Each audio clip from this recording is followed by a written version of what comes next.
Bismillahirrahmanirrahim. Assalamualaikum warahmatullahi wabarakatuh, teman-teman semuanya, sahabat cendekia sirah. Alhamdulillah, hari ini kita masuk membahas untuk part 2 kisah Aisyah radhiyallahu anha binti Abu Bakar As-Siddiq. Oke, langsung aja ya, cekidot. Aisyah radhiyallahu anha sosok teladan dalam intelektual dan tempat bertanya. Aisyah radhiyallahu anha sangat mementingkan waktu dan selalu mendengar Rasulullah, hingga Aisyah berhasil menguasai ilmu balaghah, yaitu cabang ilmu dalam bahasa Arab yang membuatnya layak menjadi guru bagi para laki-laki dan menjadi rujukan dalam bidang hadis, sunnah, dan fiqih. Dalam hal ini, Az-Zuhri mengatakan, apabila ilmu Aisyah dikumpulkan dengan ilmu seluruh para wanita lain, maka ilmu Aisyah lebih utama. Berkata apa? Aisyah adalah wanita yang paling faqih atau paling paham tentang agama, dan pendapat-pendapatnya adalah pendapat yang paling membawa kemaslahatan untuk umum. Hakim Abu Abdillah mengatakan, Aisyah membawa seperempat syariah Islam. Urwah bin Zubair berkata, saya tidak melihat seorang pun yang lebih pandai dalam masalah ilmu fikih, kedokteran, dunia pengobatan, dan sastra atau syair selain Aisyah radhiyallahu anha. Termasuk dalam perihal ilmu faraid, yaitu ilmu waris yang dikenal sulit. Hal tersebut sesuai keterangan dari Masyruk bin Al-Adza. Dalam beberapa kasus, Aisyah mengkoreksi pemahaman para sahabat dan menjadi rujukan dalam memahami praktek Rasulullah SAW. Masya Allah. Berkata Ibnu Abdil Bar, Aisyah adalah satu-satunya wanita di zamannya yang memiliki kelebihan dalam 3 bidang ilmu fikih, ilmu kesehatan, dan ilmu syair. Hisham Ibnu Urwah meriwayatkan dari ayahnya, ia berkata, aku pernah bersahabat dengan Aisyah. Aku tidak pernah melihat seorang pun yang lebih memahami suatu ayat yang turun, suatu keajaiban, suatu sunnah, atau sebuah syair. Tidak pula ada yang lebih kuat dalam meriwayatkannya. Atau suatu hari yang berjalan di kalangan bangsa Arab, nasab tentang hukum maupun kedokteran, dibandingkan dengan Aisyah. Berarti memang Aisyah ini sangat-sangat paham, sangat-sangat luas kecerdasannya teman-teman dan ilmunya.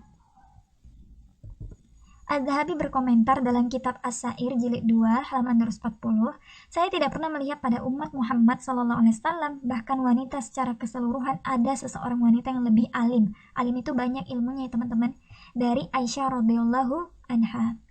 Selanjutnya aku bertanya kepadanya, wahai bibi, dari manakah engkau memahami perihal kedokteran? Aisyah menjawab, aku pernah sakit, lalu Nabi menjelaskan sesuatu kepadaku. Kemudian ada orang yang sakit, lalu Nabi menjelaskan sesuatu kepadanya. Aku mendengar orang saling mengabarkan satu sama lain, dan aku menghafalnya.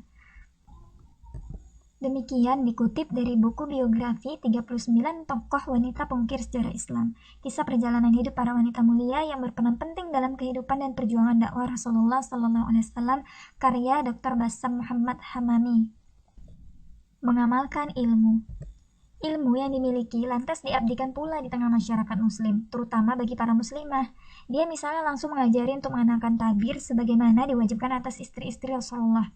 Sebaliknya, Aisyah sangat membenci kaumnya yang melanggar hukum Islam yang pernah dia sampaikan saat menerima rombongan wanita Himsya. Himsya itu nama suatu daerah yang berjarak beberapa mil dari Madinah.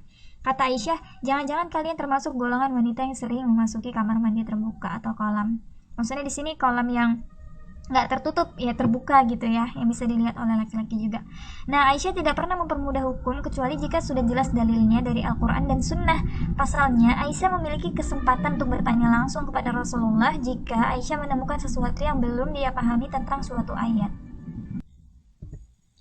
Sayyidah Aisyah menjadi perempuan yang paling banyak meriwayatkan hadis Rasulullah. Ibnu Sa'ad pada kitab Tabaqat mengenai generasi perawi hadis menghitung sekitar 700 perawi muslimah yang pernah ada, dan berada di ranking pertama tersebutlah nama Aisyah binti Abu Bakar. Dalam buku Women's Rebellion and Islamic Memory tahun 1996, penulis Fatimah Mernissi memperkirakan bahwa Aisyah menghasilkan hadis lebih banyak daripada Ali bin Abi Thalib, sepupu sekaligus menantu Nabi Muhammad. Dalam bukunya, Fatimah Mernissi mengutip pendapat Ibnu Hajar, yaitu pengarang dari 17 jilid Fathul Al-Bari, bahwa Ali bin Abi Thalib hanya meriwayatkan 29 hadis dan Aisyah bisa meriwayatkan 242 hadis.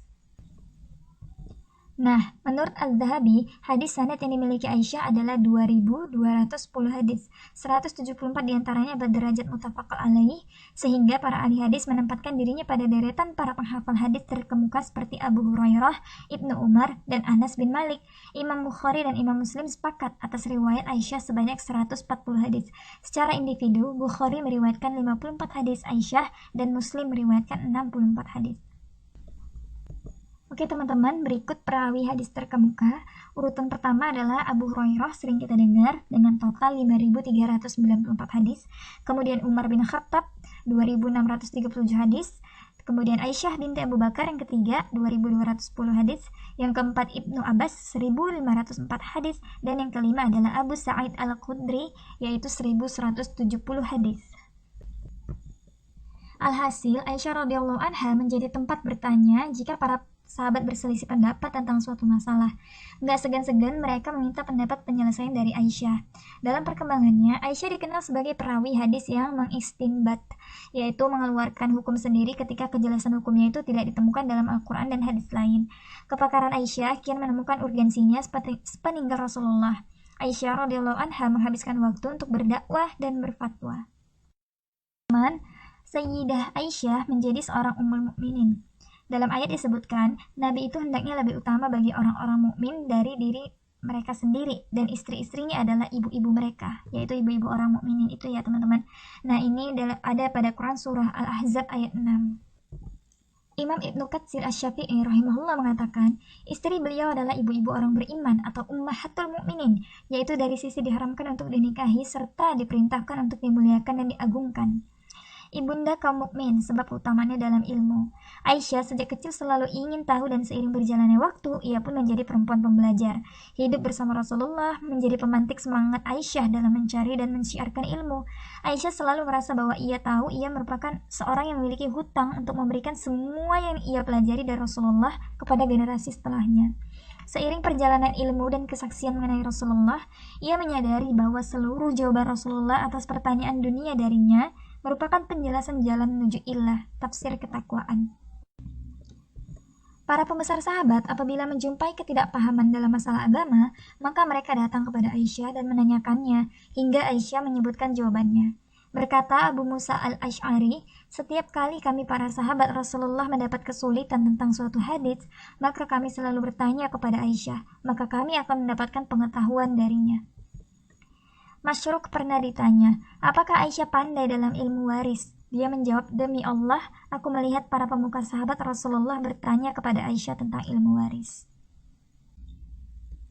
Syariat tayamum disyariatkan karena sebab beliau, Aisyah radhiyallahu anha, yaitu tatkala manusia mencarikan kalungnya yang hilang di suatu tempat hingga datang waktu sholat, namun mereka tidak menjumpai air, hingga disyariatkanlah tayamum. Bahwasanya Aisyah pernah meminjam dari Asma sebuah kalung yang kemudian kalung tersebut hilang di dalam perjalanan.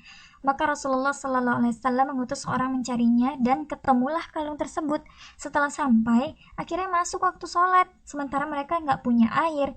Lalu mereka pun sholat. Kemudian mereka mengadukan hal tersebut kepada Rasulullah. Maka Allah pun menurunkan ayat tentang tayamum. Maka Usaid bin Hudayr berkata kepada Aisyah, semoga Allah membalasmu dengan kebaikan. Demi Allah, tidaklah menimpamu sesuatu yang engkau benci, melainkan Allah menjadikan padanya kebaikan bagimu dan bagi kaum muslimin. Berkata Usaid bin Hudayr, itu adalah awal keberkahan bagi kalian, wahai keluarga Abu Bakar. Sosok wanita yang cantik. Selain cerdas, Aisyah juga digambarkan sebagai perempuan cantik dan bersih. Kulitnya putih dan pipinya yang kemerah-merahan saat ia merasa malu atau saat kulitnya diterpa sinar matahari. Karena hal ini, Nabi Muhammad memiliki panggilan kesayangan khusus untuk Aisyah, yaitu, pasti pada tahu kan? Ya Humaira, atau yang berarti yang kemerah-merahan. Aisyah juga dikenal sebagai istri kesayangan Nabi. Dari beberapa hadis yang diriwayatkan oleh Aisyah dan Bukhari serta Muslim, Aisyah merupakan seorang istri yang sangat dimuliakan oleh Allah dan Nabi Muhammad. Hal ini terbukti dengan Nabi Muhammad SAW yang ingin meninggal dunia di pangkuan Aisyah. Kedudukan Aisyah di sisi Rasulullah SAW. Suatu hari, orang-orang Habasyah masuk masjid dan menunjukkan atraksi permainan di dalam masjid. Lalu Rasulullah memanggil Aisyah, wahai Humaira, apakah engkau ingin melihat mereka? Aisyah menjawab, iya. Maka Nabi SAW berdiri di depan pintu. Lalu aku datang dan aku letakkan daguku pada pundak Rasulullah dan aku tempelkan wajahku pada pipi beliau. Lalu ia mengatakan, di antara perkataan mereka tatkala itu adalah, Abul Qasim adalah orang yang baik. Maka Rasulullah mengatakan, apakah sudah cukup, wahai Aisyah? Ia menjawab, jangan terburu-buru, wahai Rasulullah. Maka beliau pun tetap berdiri. Lalu Nabi mengulangi lagi pertanyaannya, apakah sudah cukup, wahai Aisyah? Namun Aisyah tetap menjawab, "Jangan terburu-buru, wahai Rasulullah Sallallahu Alaihi Wasallam." Aisyah mengatakan, "Sebenarnya bukan karena aku senang melihat permainan mereka, tetapi aku hanya ingin memperlihatkan kepada para wanita bagaimana kedudukan Nabi Sallallahu Alaihi Wasallam terhadapku dan kedudukanku terhadapnya." So sweet ya guys. Diriwayatkan dari Aisyah radhiyallahu anha, aku berkata, "Wahai Rasulullah, siapa yang paling kau cintai?" Beliau balik bertanya, "Kenapa engkau tanyakan itu?" Kemudian aku menjawab, "Agar aku mencintai orang yang kau cintai." Rasulullah berkata, "Aisyah." Diriwayatkan pula dari Aisyah, Rasulullah berkata, "Apakah engkau bersedia untuk menjadi istriku di dunia dan akhirat?" Jawabku, "Tentu bersedia." Demi Allah, maka beliau bersabda, "Engkau adalah istriku di dunia dan di akhirat." Masya Allah.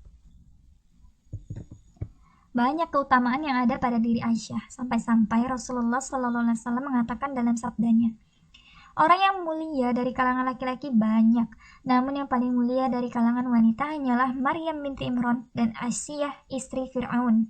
Dan keutamaan Aisyah atas semua wanita seperti keutamaan sarit. Sarit itu merupakan makanan yang terdiri dari potongan roti dan potongan daging yang dicampur dan disertai kuah kaldu, dan merupakan makanan yang paling utama dan kebanggaan bangsa Arab saat itu. Sarit ya teman-teman. Nah, jadi keutamaan Aisyah ini seperti sarit atas segala makanan lainnya. Jadi benar-benar utama gitu ya, benar-benar spesial. Hadis ini ternyata diriwayatkan oleh Abu Musa al-Asy'ari dan Anas bin Malik. Adapun Abu Musa al-Asy'ari radhiyallahu anhu, maka beliau adalah sahabat yang telah dipercayakan oleh Ali bin Abi Thalib sebagai wakil Ali sebagai hakam dalam perang Siffin. Hal ini menunjukkan akan penghormatan dan kepercayaan Ali bin Abi Thalib kepada beliau. Ternyata Abu Musa al-Asy'ari radhiyallahu anhu telah meriwayatkan sebuah hadis yang agung tentang keutamaan Ibunda Aisyah tadi ya kan teman-teman. Bahkan sebagaimana akan datang, Abu Musa al-Asy'ari telah menjelaskan akan luasnya ilmu Ibunda Aisyah, sehingga kalau ada sahabat yang tidak paham tentang sebuah hadis, maka mereka bertanya kepada Aisyah. Canda Nabi kepada Aisyah radhiyallahu anha. Aisyah bercerita, "Suatu waktu Rasulullah sallallahu alaihi wasallam datang untuk menemuiku, sedang aku tengah bermain-main dengan gadis-gadis kecil. Lalu Rasulullah bertanya kepadaku, 'Apa ini wahai Aisyah?' Lalu aku katakan, 'Itu adalah kuda Nabi Sulaiman yang memiliki sayap.' Maka Nabi Shallallahu Alaihi Wasallam pun tertawa. Suatu hari Rasulullah Shallallahu Alaihi Wasallam berlomba lari dengan Aisyah dan Aisyah menang.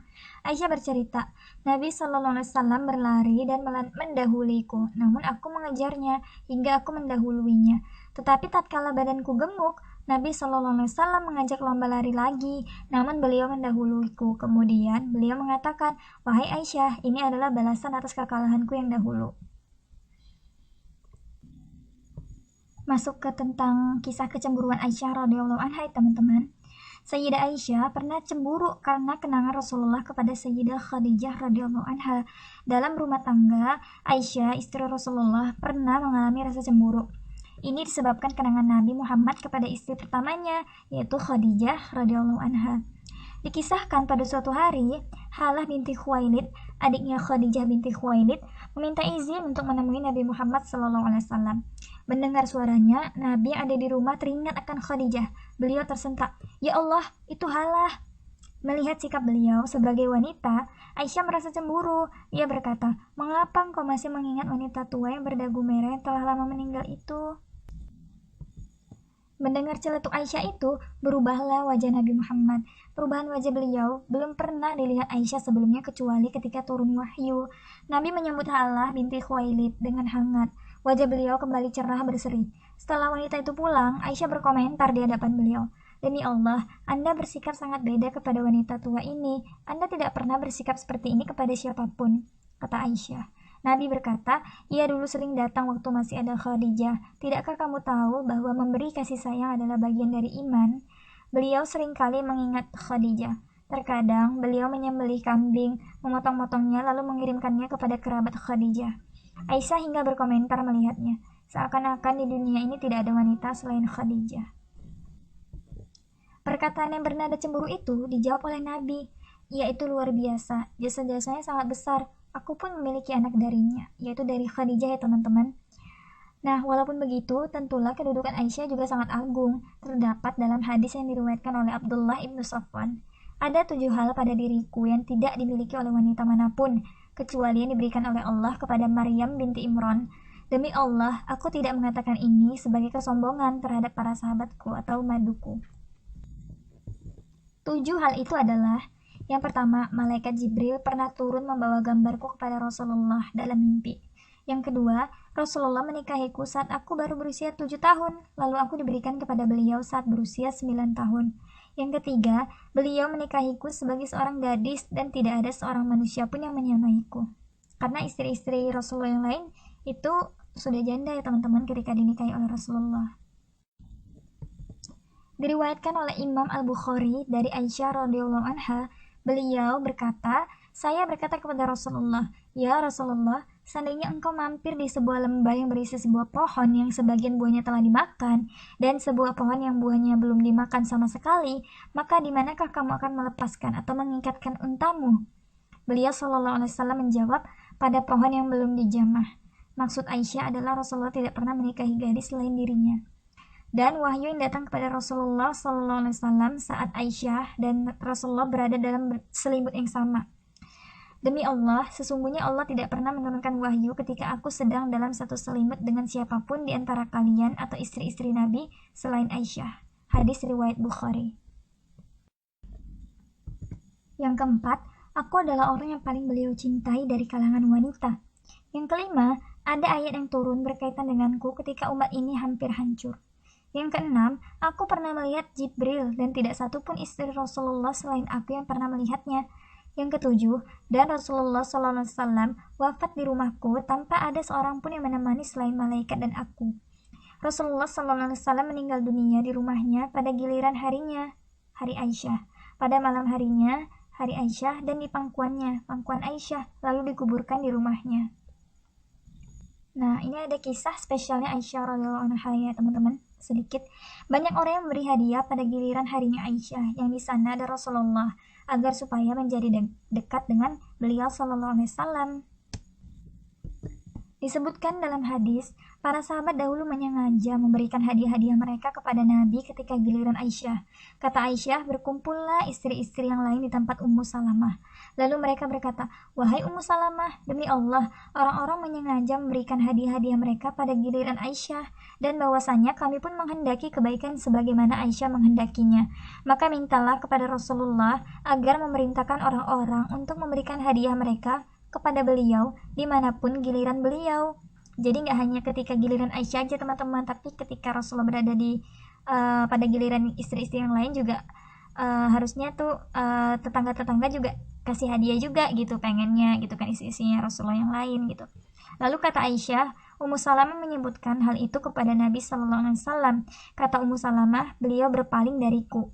Ketika beliau kembali pada giliranku, aku sebutkan lagi hal itu, maka beliau berpaling dariku.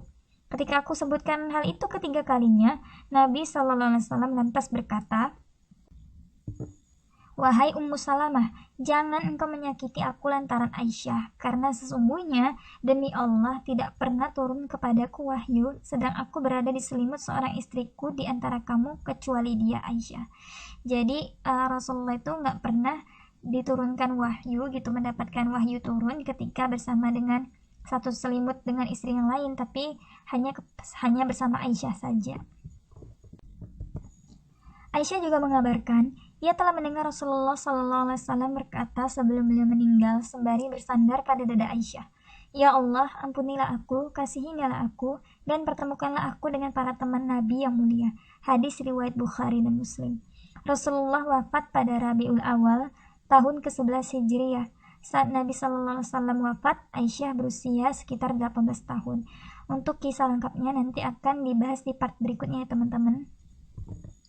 Dalam riwayat lain, Aisyah mengatakan, aku telah diberi 9 perkara yang tidak diberikan kepada seorang pun setelah Maryam.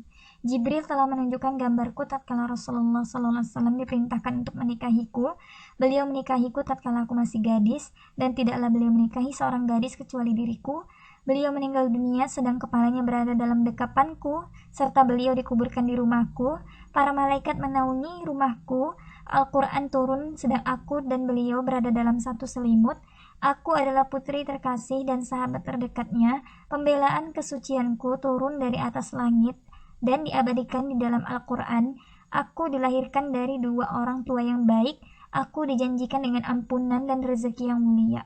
Masya Allah, ini sebagian ceritanya udah dibahas di part 1 ya teman-teman. Dan nanti sebagian lagi akan kita bahas pada part berikutnya. Aisyah radhiyallahu anha pun pernah mendapat salam dari malaikat Jibril. Ibnu Syihab menyatakan bahwa Abu Usama atau Salama berkata, sesungguhnya Aisyah radhiyallahu anha pernah mengungkapkan bahwa pada suatu hari Rasulullah sallallahu alaihi wasallam berkata kepadanya, "Hai Aisyah, ini Jibril. Ia mengucapkan salam kepadamu." Aisyah membalas, "Waalaikumsalam warahmatullahi wabarakatuh. Semoga Jibril juga mendapat kesejahteraan, limpahan kasih sayang dan berkah dari Allah. Engkau Rasulullah SAW melihat sesuatu yang tidak dapat kulihat," kata Aisyah. Kemudian teman-teman, ada namanya peristiwa haditsu ifki atau kabar bohong atau hoax ya, yaitu fitnah terhadap Aisyah dan hingga Aisyah itu dibela kesuciannya dari langit ketujuh oleh Allah Subhanahu wa taala. Nah, kisahnya ini cukup panjang ya teman-teman pembahasannya, dan ini akan insya Allah dibahas pada part berikutnya ya teman-teman karena cukup panjang sekali. Alhamdulillah teman-teman, sekian untuk part 2 kisah sirah sahabiah Aisyah radhiyallahu anha binti Abu Bakar As-Siddiq. Lanjut kita ke part 3 ya teman-teman. Nah, linknya insya Allah saya sertain pada deskripsi ya. Wallahu a'lam bishawab. Terima kasih teman-teman yang sudah mendengarkan, dan jika ini bermanfaat, jangan lupa untuk di-share, juga akun YouTube-nya di-subscribe, dan juga ditekan tombol lonceng ya teman-teman, biar bisa tahu ketika Cendekia Sirah itu upload kisah-kisah baru lainnya. Terima kasih teman-teman. Jazakumullah khair katsir. Wassalamualaikum warahmatullahi wabarakatuh.